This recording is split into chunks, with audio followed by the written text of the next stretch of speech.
Queridos irmãos, graça e paz de nosso Senhor e Salvador Jesus Cristo, toda a honra seja dado ao Senhor, não apenas hoje, mas para todo o sempre. Hoje a lição que eu irei trazer para o nosso aprendizado é: você é uma criança espiritual ou você é um adulto espiritual? Eu coloquei aqui, no título, dizendo o seguinte: é hora de crescer. Versículo, 1 Coríntios, capítulo 13, versículo 11. Vamos ler esse versículo. Quando eu era menino, falava como menino, sentia como menino, discorria como menino, mas logo que cheguei a ser homem, acabei com as coisas de menino. O que significa esse texto? O que Paulo está dizendo? Ele está dizendo que ele cresceu, ganhou maturidade espiritual em suas decisões pessoais, na vida. Ele cresceu. O propósito de Deus para cada um de nós, para mim e para você, é que crescemos e crescemos em tudo. Olha o que diz em Efésios, capítulo 4, versículo 15 e 16. Antes, seguindo a verdade e amor, crescemos em tudo naquele que é o cabeça, Cristo, do qual todo o corpo bem ajustado é ligado pelo auxílio de todas as juntas, segundo a justa operação de cada parte. Faz o aumento do corpo para sua edificação e amor. Nós, como corpo de Cristo, devemos crescer naquele que é o cabeça, Cristo Jesus. Isso está falando no versículo 15. Cada parte do corpo trabalha para benefício próprio, tendo funções diferentes. Não deixa de ser importante e de trazer edificação. Então, cada pessoa na igreja é importante. Se ela faltar, as outras pessoas devem sentir falta, pois para Deus ela também é preciosa. Então, precisamos um do outro, para que a obra venha crescer, Então, ele fez essa comparação com o corpo, Eu preciso da visão para me poder ver, Preciso da boca para me poder falar, preciso dos ouvidos para me poder ouvir, das mãos para poder segurar alguma coisa, E assim por diante. É importante. Se faltar uma parte, é praticamente, como eu posso dizer, vai faltar algo muito importante para o crescimento, do reino de Deus. Como eu coloquei aqui, ninguém é substituível, mas único, e serve para o reino de Deus. Ou seja, eu servo e você serve para o reino de Deus. Somos importantes. Mais uma vez repito que devemos desistir das coisas de criança e temos equilíbrio emocional, maturidade espiritual, amor a Deus e ao próximo. Como crescer espiritualmente?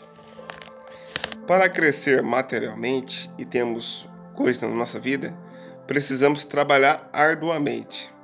É hora se desgastando no serviço para se ter dinheiro e comprar aquilo que você quer, Então, se você quer ter algo, eu quero ter um carro, vou trabalhar duro para poder ter o carro, Agora, para crescer espiritualmente, devemos ter tempo para oração, jejum e leitura e estudo da palavra de Deus. Só assim que a gente vai conseguir crescer. Muitos falam assim: eu não tenho tempo para orar, para ler a palavra de Deus e estudá-la. Isso é mentira. Deus deu 24 horas para cada pessoa no seu dia, para mim e para você. Se você diz que não tem tempo para orar, jejuar ou ter esse devocional com a palavra, é porque isso, para você não é importante ou uma prioridade. Temos tempo para trabalhar, para almoçar, para dormir, para ter um lazer no dia a dia. E não temos um tempo para Deus? Então, aquilo que eu falei, isso deixou de ser importante e de ser prioridade para você, né, no seu dia a dia. Arrume um tempo e o mantenha. Se autodiscipline. Faça desse tempo um hábito. Tire um tempo para você e Deus. Por que eu falo que é para manter e se autodisciplinar? Porque, por exemplo, você fala assim, eu chego 10 horas do trabalho, de manhã cedo. Aí eu vou estudar a palavra de Deus, vou fazer uma oração até meio-dia. Faço uns 30 minutos de oração, depois eu vou estudar a palavra. Eu vou ficar estudando até mais ou menos meio-dia, né? Aí chega o dia de você fazer isso. Aí você fala assim, não vou deixar para mais tarde. Mais tarde eu faço isso. Quando vê, o dia vai embora, chega a hora de você deitar para dormir, pra você descansar, para você ir trabalhar no outro dia, já passou. Você não faz nada. Então você precisa manter, se autodisciplinar. Em Efésios capítulo 6, versículo 18, diz assim: tomando sobretudo o escudo da fé, o qual podereis apagar todos os dados inflamados do maligno. Estamos em uma guerra espiritual. O diabo, nosso adversário, não para. E sempre está tentando nos atacar com flechas inflamadas. E precisamos ter, sobretudo, o escudo da fé. Sobre lá. A Bíblia fala em Efésios, capítulo 6, versículo 10, revestir-vos da armadura de Deus, né, para poder resistir os dias maus, porque a nossa luta não é contra a carne nem contra o sangue, mas sim contra os principados e potestades nos ares. Então, sobre toda a armadura, né, deve ter o escudo da fé. Então, o que isso significa? A nossa fé deve estar alicerçada em Deus, para não cairmos em tentações e desviarmos da presença do Senhor. Né? Então, a fé ela é de suma importância para que a gente possa proteger a nossa armadura, né, que foi revestida por Deus. Né? O inimigo atacou, lançou alguma flecha inflamada, algo distorcido da palavra de Deus, ou algo para tirar você da presença. Aí se você estiver alicerçado na fé, com o escudo da fé, vai bater e vai cair no chão. Não vai prosperar. Em 1 Timóteo capítulo 4, versículo 3, diz assim: persiste em ler, exortar, ensinar até que eu vá. O que é exortar? É encorajar, né? Continue lendo, continue ensinando, né, a palavra de Deus. Você é um líder e tal, continue ensinando, persevere, encoraje vida, encoraje as pessoas. E Êxodo capítulo 8, versículo 23 diz assim: nós, pois, jejuamos e pedimos isso ao nosso Deus, e moveu-se pelas nossas orações. Então eles oraram, né, tiveram o tempo de jejum e pediram algo a Deus, e naquela época a resposta chegou. Em 2 Pedro, capítulo 3, versículo 18, continua falando em crescer na graça e no conhecimento de Deus. Antes crescei na graça e no conhecimento de nosso Senhor e Salvador Jesus Cristo. A Ele seja dada a glória, assim agora como no dia da eternidade. Amém. Então temos que crescer na graça, né? E no conhecimento, lendo, orando, buscando cada vez mais, né, a palavra de Deus na nossa vida esse tempo. Orar e ler a palavra deve ser igual a andar junto, deve andar de mãos dadas. Não podemos deixar um e dedicar somente ao outro. Né? Vou dedicar somente a oração e zero de leitura. Ou ler só a palavra e deixar, né, a oração de lado. Não deve andar junto.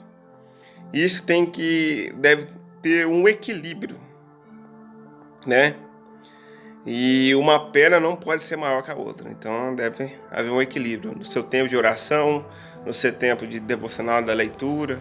Assim, hoje eu vou estudar um livro da Bíblia, né? Tem livros pequenos no Novo Testamento. Vou escolher um livro aqui, uma carta, para mim poder dar uma meditada, uma lida, escrever algumas coisas que eu achei importante aqui.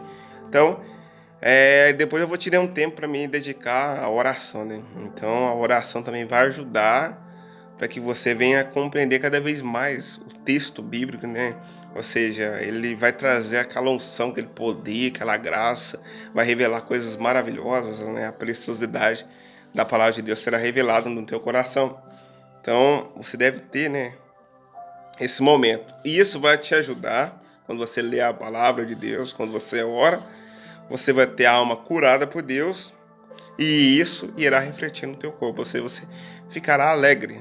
Já viu muitas pessoas tristes, depressivas, né? É, resmungona, fica reclamando de tudo. Ela reclama das coisas. Então tá faltando palavra, tá faltando oração na vida dela. Porque se ela dedicar a vida dela em oração, ela fica blindada, né? Ela se dedicar na leitura da palavra, ela fica blindada. As aflições, os ataques dos inimigos não abala ela. Né? Os que confiam no Senhor serão como um monte de Sião, e não se abalam, mas permanecem para todo sempre. Então devemos também amar a Deus e ao próximo. Como fala em Mateus capítulo 22, versículo 36 ao 39. Jesus disse que esses mandamentos são semelhantes, iguais. O próprio apóstolo João confirma como alguém pode dizer que ama a Deus e odeia seu irmão. Não tem como, né? Para ser eu amo a Deus, mas não gosto de fulano de tal. Não faz sentido um negócio desse, né? Temos que amar o nosso próximo, né? Assim como a gente ama a Deus. Será que a gente teria coragem de xingar a Deus? Não. Mas por que a gente xinga o nosso próximo? Não é? Então a gente deve elogiar, abençoar, Deus te abençoa. A pessoa não gosta de ser, Deus te abençoe em nome de Jesus. E ora pela vida dela, né? Entrega ela, às vezes você vai falar de Jesus para ela, ela não quer ouvir. Então vai ser Deus abençoa essa vida em nome de Jesus, que ela venha a ser alcançada também. Devemos amar estar na igreja em comunhão com os irmãos. E Hebreus capítulo 10, versículo 25 fala isso. Não deixando a nossa congregação, como é costume de alguns. Antes admoestando uns aos outros, e estando mais quando vês que vai se aproximar aquele dia. Que dia está se falando? É o dia do Senhor. Não podemos esfriar, deixar de congregar. A Bíblia diz assim: me alegrei quando me disseram, vamos à casa do Senhor. Vamos, né, ter esse momento de comunhão, essas horinhas que a gente passa na igreja de comunhão.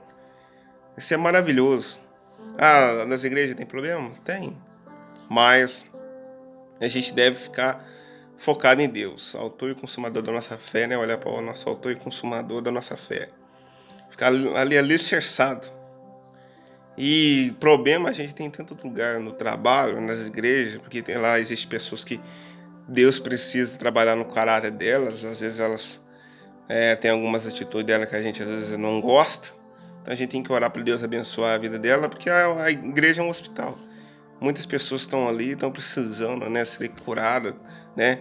Elas estão precisando, né, que Deus passe, né, o óleo nela ali, né, e cure ela em alguma parte, alguma atitude que ela, às vezes ela faz. Então praticamente estamos num hospital, né, espiritual, que o Espírito Santo vai trabalhando ali, vai curando a vida de muitas pessoas e vai mudando, vai arrancando aquilo que não é da parte de Deus.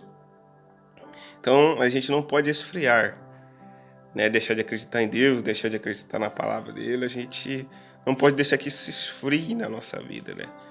Porque se esfriar, né, aí como que a gente vai ter esperança quando as crises, quando as coisas vierem sobre a nossa vida? Então a gente precisa estar fervorosamente, né? Como foi falado uma vez por uma irmã, em fervente oração, né? Em fervente comunhão com o Senhor, né? Está fervendo, não está nem muito quente, nem morno e nem frio, mas fervendo, sempre mantendo a temperatura de quente na presença de Deus. Amém? E Marcos capítulo 16, versículo 15 e 16 diz: testemunhar Jesus Cristo não é difícil, é só falar o que ele fez em sua vida, como ele te curou, como ele te libertou. Esteja sempre pronto para responder a qualquer um que perder a razão de sua fé. Então, assim como Jesus Cristo transformou a minha vida, eu vou testemunhar para a pessoa. Eu era assim, se Jesus fez isso na minha vida, mudou a minha vida, hoje eu sou uma outra pessoa. Aí essa pessoa fala assim, não acredito que Jesus fez isso, é porque ela não me conheceu antes. Só quem pode testemunhar que Jesus fez algo na minha vida, né? É assim, é o pessoal que me conheceu no passado. O Bruno era assim, assim, assado, hoje ele é outra pessoa. Então é Jesus que transforma a vida das pessoas, é ele que muda, né, o caráter, ele forja em nossos corações o caráter dele e nos torna pessoas melhores, né? E não religiosos. O que é uma pessoa religiosa? Pessoa religiosa é aquela que passa 2 horas dentro da igreja só, né? Não tem um compromisso com Deus, não tem compromisso com a palavra, ela só vai ali para bater o ponto, né? Então, ou seja, ela não teve um encontro com Deus verdadeiramente. Se ela tem verdadeiramente um encontro com Deus, ela vive o evangelho 24 horas por dia, porque aquele que prega o evangelho vive do evangelho. A própria palavra de Deus diz isso. Crescer tem a ver também com cuidar da família. Os primeiros que devem conhecer essa graça maravilhosa é os da nossa casa. Os primeiros que precisam conhecer, né, o que Jesus fez na nossa vida é os da nossa casa. Deixa eu ler algum texto aqui. Deixa eu só achar o texto aqui, irmãos. Glória a Deus. Vamos quase lá. Falta pouco. Atos, capítulo 1, versículo 8. Mas recebereis a virtude do Espírito Santo, que há de vir sobre vós, e serei minha testemunha, tanto em Jerusalém, como em toda a Judéia e Samaria, até os confins da terra. Então os apóstolos iriam receber a virtude do Espírito Santo sobre a vida deles. E eles iriam testemunhar Jesus, primeiramente em Jerusalém, depois em Judéia, e depois em Samaria, e até os confins da terra, a outras nações. Então, ó, pra você ver, começou primeiramente dentro ali de Jerusalém, dentro da casa deles, e depois para a Judéia, o povo judeu que também estava por ali, depois Samaria e outras nações que não faziam parte, né, do povo de Jerusalém ou da Judéia. Assim, outras nações. Então começa dentro de casa, para depois você espalhar para outras pessoas, né? Dentro da minha casa, a maioria sabe que eu sou cristão, eu já falei praticamente de Jesus para quase todo mundo, né? Alguns aceitaram, outros rejeitaram, ainda continuo orando para que Deus possa abençoar a vida deles em nome de Jesus. Em Efésios, capítulo 6, é isso mesmo? Capítulo 6, versículo 1 e 4. Vós, filhos, sede obedientes a vossos pais no Senhor, porque isso é justo. Honra teu pai e tua mãe, que é o primeiro mandamento com promessa, para que te vá bem e vivas muito tempo sobre a terra. E vós, pais, não provoquei a ira, vosso filho, mas criados na doutrina de demonstração do Senhor. Então está falando sobre a questão de honrar o pai, a mãe, ser obediente, né? Que Deus possa abençoar em nome de Jesus minha mãe, meu pai, em nome de Jesus. E é isso, né? A parte minha de obedecê-los eu faço, né? Agora, a país também tem que fazer a parte dele, né? Cada um tem que fazer a sua parte. O pai não pode irritar o filho e nem o filho pode ser desobediente ao pai. Porque se eles fizerem isso, vai dar tudo certo. Então, será a benção.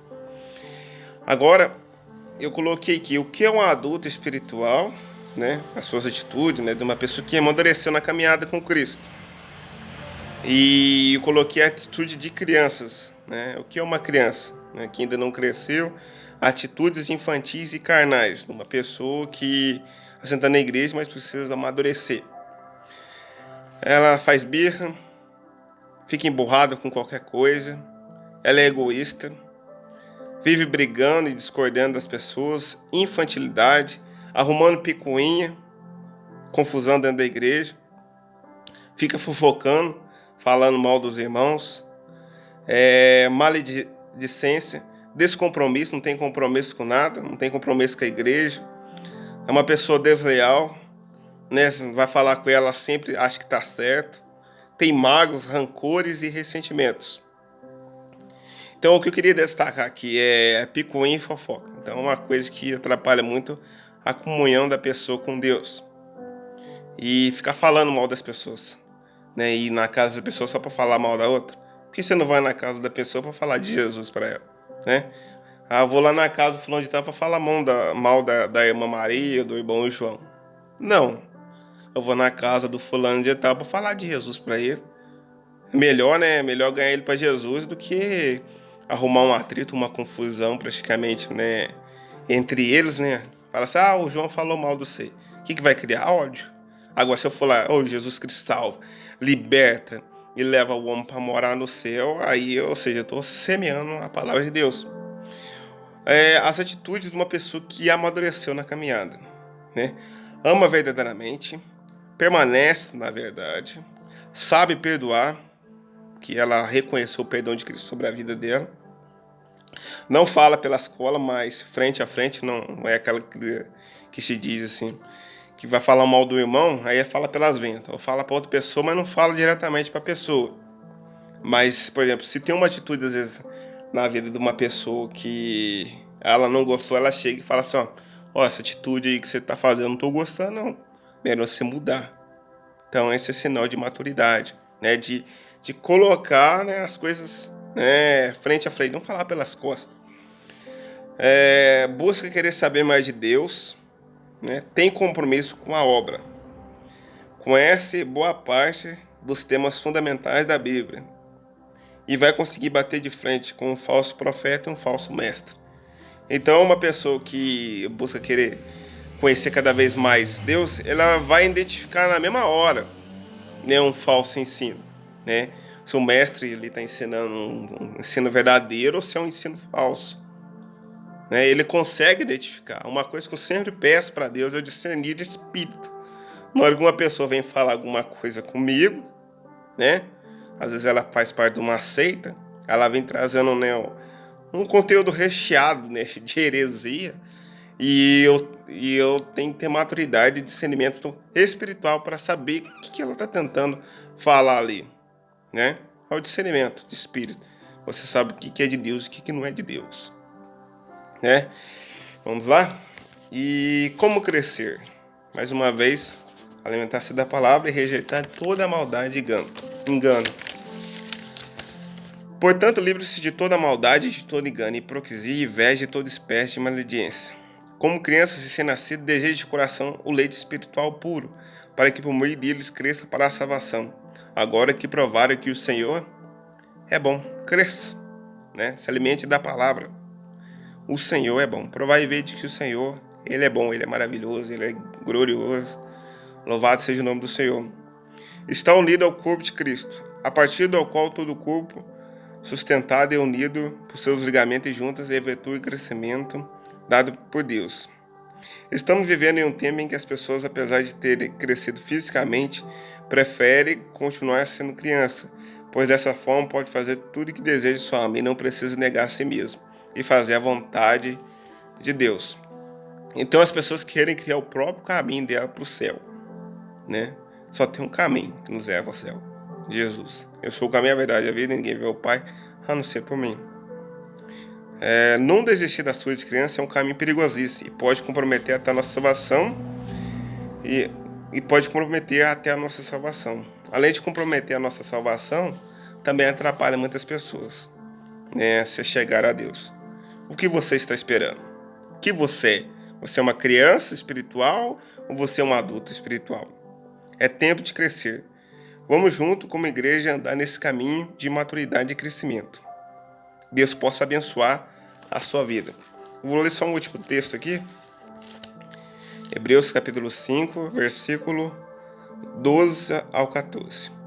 Porque devendo já ser mestre pelo tempo, ainda é necessidade que se vos torne a ensinar quais sejam os primeiros rudimentos da palavra de Deus. E vos haveis feito tais que necessitai de leite não de sólido manchimento. Porque qualquer que ainda se alimente de leite não está fermentando na palavra de Deus, porque é menino. Mas o mantimento sólido é para os perfeitos, os quais, em razão do costume, têm um sentido exercitado para digerir tanto o bem como o mal. Ou seja, a pessoa ainda não cresceu. Ela está bebendo leite, nem papinha. Já viu quando você vai bater uma papinha para uma criança lá? Né? Pega aquela papinha de banana, bate bem mesmo e dá na boquinha da criança. Às vezes, quando a criança é pequenininha assim, você só passa assim o dedo assim, né? Com medo, às vezes, dela até engasgar com aquela papinha, né? Então tem todo esse cuidado para que a criança não venha engasgar ou passar mal, só alimentando com leite. E o escritor de Hebreus, que ainda não foi revelado o escritor de Hebreus, uns acreditam que era Paulo, outros Ágapos, e assim por diante. Não quero falar sobre isso. A questão aqui é, é que ele estava exortando e falando assim: ó, vocês têm que crescer. Tem alimento sólido, tem coisa que eu preciso falar com vocês, mas vocês ainda são criança. Vocês são infantis, vocês não vão aguentar. Se eu dar isso para vocês, vocês vai engasgar e às vezes até se desviar, né, do caminho. Então eu preciso que vocês cresçam. Chega do leitinho, chega da papinha. Chega de rudimentos, daqueles que você aprendeu na sua conversão. Tem muitas outras coisas que você deve explorar para que você venha crescer, né? Não falo de estatura, na maturidade espiritual. Você precisa ter essa maturidade espiritual na sua vida, né? Mas o mantimento sólido é para os perfeitos, os quais, em razão do costume, têm um sentido exercitado para discernir tanto o bem como o mal. Então, aquilo que eu falei, uma pessoa que não tem esse tempo de oração, de leitura da palavra, se ela bater de frente com um falso mestre, ele vai acabar com ela, né? Ele vai fazer o que quiser com ela. Vai introduzir aquele conhecimento na mente dela, vai lá, introduz esse conhecimento errado na cabeça dela, e ela vai achar que aquilo é verdade. Então, tem que ter essa vigilância, né? Tem que ter essa sobriedade. Tem que saber discernir se ele está falando está certo, né? Se é de Deus ou não é. Porque nem tudo que vem falar sobre Deus, sobre Jesus, sobre o Espírito Santo para você, né? Se você estiver distorcendo as pessoas, né? De Deus, de Jesus e do Espírito Santo, é heresia, aceita. Porque além dela estar comprometendo a sua salvação, ela está comprometendo a dela, apesar dela estar ali enganada e cega. Então você tem que tomar cuidado. Você tem que crescer espiritualmente para que você não venha a ser enganado. Então você precisa crescer. Sai do leite, sai da papinha. Deus tem um alimento sólido para você, né? Cresça. Chega de ser criança. Aprenda muita coisa, né, da parte de Deus. Tem muita coisa que você precisa fazer, né? Tem muita coisa boa para você conhecer. Existe ensinamentos, nossa, tem muito ensinamento assim da parte de Deus. Deus quer te ensinar, mas você ainda está sendo criança, você ainda não teve essa maturidade, você não tem esse compromisso, né? Não quer ter esse compromisso. Então, você precisa ter esse compromisso, né, na sua vida para que você venha crescer espiritualmente. Amém? Então, Deus abençoe a sua vida em nome de Jesus. Não se esqueça de se inscrever no canal, curtir, compartilhar e enviar o máximo para as pessoas, né, em nome de Jesus. E vamos juntos crescer, né, na graça e no conhecimento de nosso Senhor e Salvador Jesus Cristo. Amém? Querido Deus, em nome de Jesus, que o Senhor possa abençoar a vida do meu irmão, da minha irmã, em nome de Jesus, que o Senhor possa se fazer presente, curando, libertando, acordando ele, ó Deus. Desperta, meu Pai, a vida dele. A tua palavra diz: desperta tu que dorme, e Cristo te resplandecerá. Que essa pessoa venha crescer, ó Deus, espiritualmente na vida espiritual, meu Pai, em nome de Jesus, né? E ela venha ser abençoada. Abençoa a vida dela poderosamente. É o que eu lhe peço, ó Deus vivo, em nome do teu filho amado Jesus. Amém. Então Deus abençoe a sua vida. Não se esqueça, né? Como eu falei, de se inscrever no canal. E estarei orando pela vida de vocês em nome de Jesus. Graça e paz. Tchau.